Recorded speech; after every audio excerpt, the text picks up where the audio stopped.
Good morning, viewers. This morning we are going to start a series of discussions around learning disabilities, which is brought to you by the Dyslexia Foundation. We're starting with the conversation around dyslexia, and we're going to, in this first edition, we're going to be talking about what is dyslexia and try to talk about the symptoms of dyslexia. Now, what is dyslexia, you may ask? For many of you, I know you've never heard about the word before. And this is the unfortunate thing about this situation. Dyslexia is one of the learning disabilities or learning disorders that affects people. When I say people, I mean consciously everyone who has gone to an educational system or who is going to an educational system. So dyslexia is a learning disability that is of neurological origin. It is a brain disorder. It's a disorder that you have originating from your brain. In other words, it is the way your brain is structured, it is the way your brain functions that makes us specialists to know that you have dyslexia. When you have dyslexia, there are certain things you are not able to do, especially in the educational system. You are not able to read, to write, to comprehend, or to spell. One of the key signs that dyslexia shows up is when people are in school or even in the workplace, they will have difficulty with comprehension. They can't read and understand. They read, but they don't understand what they have read. They have difficulties with spelling. Dyslexics generally would struggle with spellings, and so they would also struggle with writing. They would also struggle very often, not just with writing, but with also reading. Reading is a major characteristic of people who are dyslexic because they are unable to read. And this difficulty is not because someone has bewitched you or bewitched the child or bewitched the person. It is because of the composition of your brain. The way your brain functions is the cause of dyslexia. So in summary, when we talk about dyslexia, we are saying dyslexia is a brain condition that makes people generally unable to read, unable to spell, unable to comprehend, and unable to write. What that means is that sometimes you could write, but you will not be able to translate your thoughts into writing. Dyslexics generally have a difficulty thinking about something and translating it into thought in writing because they have difficulties with writing as a general characteristic. Therefore, dyslexia is one of the disorders that make people, especially when they are growing up, children unable to read, unable to write, unable to spell. Now, this is one of the things that parents see all the time, and then they wonder about what is really happening to my child. It is because these children have dyslexia. So when you begin to see the signs I've mentioned, begin to look for help for this child, begin to look for help for the person, because help is available through the Dyslexia Foundation. Now, what are the other symptoms that we see? Now, it is not enough to see one or two of the symptoms I've mentioned, such as writing, reading, comprehension, and spelling, and then you jump into a conclusion that the child or the person is dyslexic.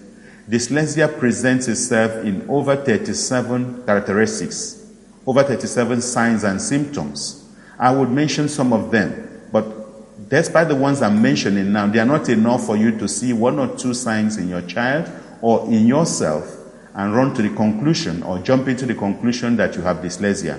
Please, as I mentioned these signs, if you identify with any of them for yourself or for your child, please go seek professional help. Begin to seek help from people who know how to diagnose the situation. One thing I want you to be assured of is that dyslexia is not a disease. It is not a sickness. It is a learning disability or learning disorder. And because it is not a disease, it does not have a cure. You can't say, just like you will treat and cure malaria, you can't say, I'm going to treat and cure dyslexia. No, you can't cure it. It doesn't have a cure, but you can learn skills and adaptation methods to enable you grow and live with your dyslexia. So dyslexia is not a disease. Stop beating your child for inability to read. Stop condemning yourself for being unable to read. It is just because you have a condition, a learning disability, which can be corrected through training. Now, what are those signs of dyslexia that you need to watch out for? One of them, one key one, as we often say, is that the person would have low attention span. One of the key conditions you will see when people have dyslexia is that their attention span is very low. They lack focus, they lack concentration, and so they distract themselves and they distract others. Why?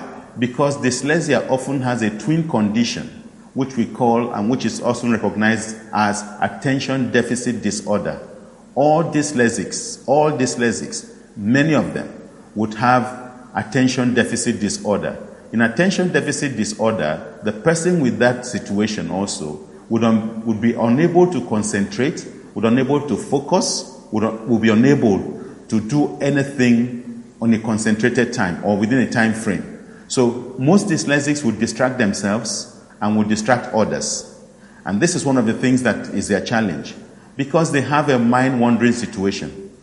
By that I mean they have above average intelligence. Therefore, most of the time, they go mind-wandering. Their mind leaves the situation, leaves the room where they are being trained or when they are being taught to think about other things. One of the questions one of the persons I was training myself asked me was, why does helicopters not taxi? Why do normal planes taxi? And we were in a session and this question came up, which means that the person has wandered away. So dyslexics generally have this tendency of mind wandering. They wander away mentally. Even though they are physically present, they are mentally away. So that makes it very challenging for teachers and even for parents. So sometimes you are talking to them and they don't seem to be hearing you. And they wonder, is it possible that they are not hearing? And of course, very often you then go for the wrong diagnosis. You go for audiology tests for the hearing of the child or the hearing of the person. It is not an audiological problem. It is just the way they are configured because their mind is wandering. And this is part of the symptoms they show up because they have attention deficit disorders. They also lack concentration over a long period of time. So they can hardly sit down in a place for more than 3 seconds, sometimes 5 seconds, 5 minutes. And in order to do that, they keep moving around. Especially in class, teachers know these signs. They have seen children who every 3 minutes they want to use the washroom. This is one of their survival mechanisms. This is one of their coping strategies. This is one of their strategies to trick the teacher in order to deal with their inattention. So they want to use the washroom. They always go in out. I want to use the washroom. It is important to recognize this as a sign of attention deficit disorder, which is also be a dyslexic condition. So when a child begins to do that very often in class, it is left for the teacher to then recognize that as a sign of dyslexia and as a sign of attention deficit disorder and begin to call parents' attention to it. The second sign of dyslexia is poor memory. Poor memory is another sign that you will find. So most dyslexics have poor memory, both short-term and long-term. Poor memory in the sense that when they read something, they don't remember. So that's why dyslexics will meet the word like THE in a first sentence of a particular passage. And when they meet the same word the second time, in the next line, they will struggle with it because they don't remember the character, that the letters they have seen. So they have poor memory. They read, they don't understand because of their poor memory. They read and they not retain or cannot recall what they have read because of their poor memory. So in a short term, they have short-term memory, and then because of their short-term memory, they are unable to transfer that information and knowledge that they have gained into their knowledge bank. As a result of that, they always come last in class. They always struggle with their assignments. Because of that, the teachers in class usually will give them extra time to even finish a class assignment. So they are always the last to submit their assignment. They get extra time, and yet they still don't perform well because of their poor memory difficulties. So these are some of the signs you will see and know that someone or anybody around you has dyslexia. The other thing they can also come up with sometimes is difficulty following instructions. Dyslexics have a great difficulty following instructions. In fact, when you give them what I call more than one instruction at a time, for instance, you send your child, go to the room, bring my phone, bring my wallet, and bring the torchlight or flashlight or whatever. They might go halfway and come back and say, Daddy, what did you say? Or they might manage to get to the room and bring only the phone because maybe that's the first thing you mentioned or the last thing you mentioned. So the rule of primacy and recency applies in this case. Dyslexics have difficulty following instructions. So that Now, just imagine that in a classroom, if they have difficulty following instructions, if they have poor memory, and they are unable to read, and everything we do in the normal class has to do with their having to read the question themselves and having to respond to the question. How are they going to be able to do that in a current classroom situation in which teachers has a set time, 45 minutes to finish a class, and the teacher is also rushing and under pressure to deliver the curriculum set for that particular hour and that particular day? So in the circumstance, many of these children, many of the people in school who are dyslexic are left behind. And that's why the struggle starts. The statistics have it that 1 in 6 children in schools are dyslexic. And yet nobody is talking about it, which is why the Dyslexia Foundation is creating this awareness. Because 1 in 6 is a large number. Whereas in autistic children, we have 1 in 80, and everybody knows about autism. But 1 in 6 are dyslexic, and nobody knows about it. So what we are trying to do today is to create this awareness that when you see your child showing some of these symptoms that I've mentioned, it is not because they've been bewitched. It is not because someone has cursed them or cursed you. It is because they have had this condition which is traceable to their brain formation. So the way the brain is organized is different from other people. That's why they show all those signs. There is also the inability to discriminate between letters and numerals among dyslexics. So they have a difficulty differentiating between sounds, differentiating between numerals, and differentiating between letters. So that's why sometimes when they write, they tend to switch their letters as well. So they reverse their letters. Dyslexics will write D for B and write B for D. They will write 9 when they mean to write 6, and they'll write 6 when they mean to write 9. They will write an L when they mean to write a 7.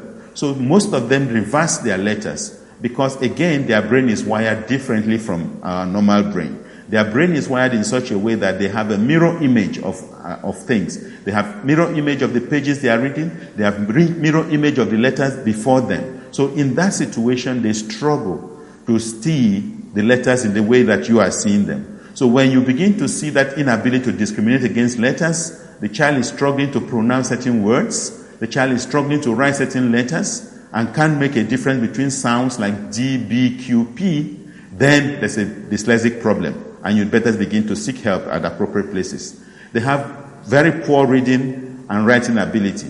Dyslexia often comes with a twin condition which we call dysgraphia. Dysgraphia is an inability to write.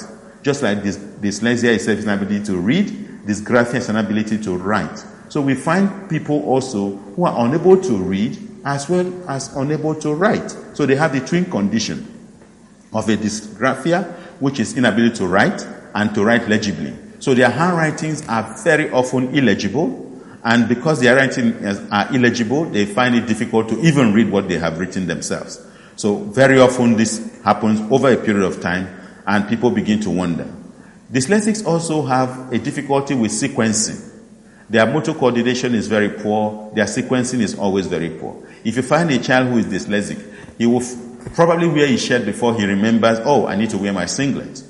He will probably wear his shoe before he remembers, oh, I need to wear my socks before I wear my singlet. So in sequencing of things, and that's the challenge they have in terms of reading, because in their brain, the way their brain is structured, it lacks that sequence, the recognition of sequencing and coordination. And so when you begin to see your child showing those tendencies of always forgetting the sequence of doing things, then you should begin to seek help, because it might as well be a sign of dyslexia.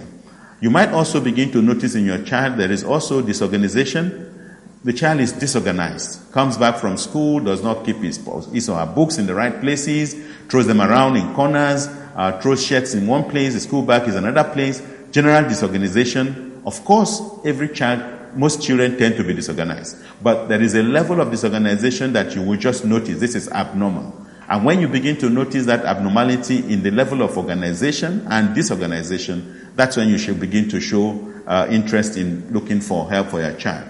We're going to come to you again next week to talk about more on dyslexia. And until then, I remain Ben Arikpo, your brain trainer and chairman of the Dyslexia Foundation, Nigeria. Thank you very much, and see you next week, same time, in the same station.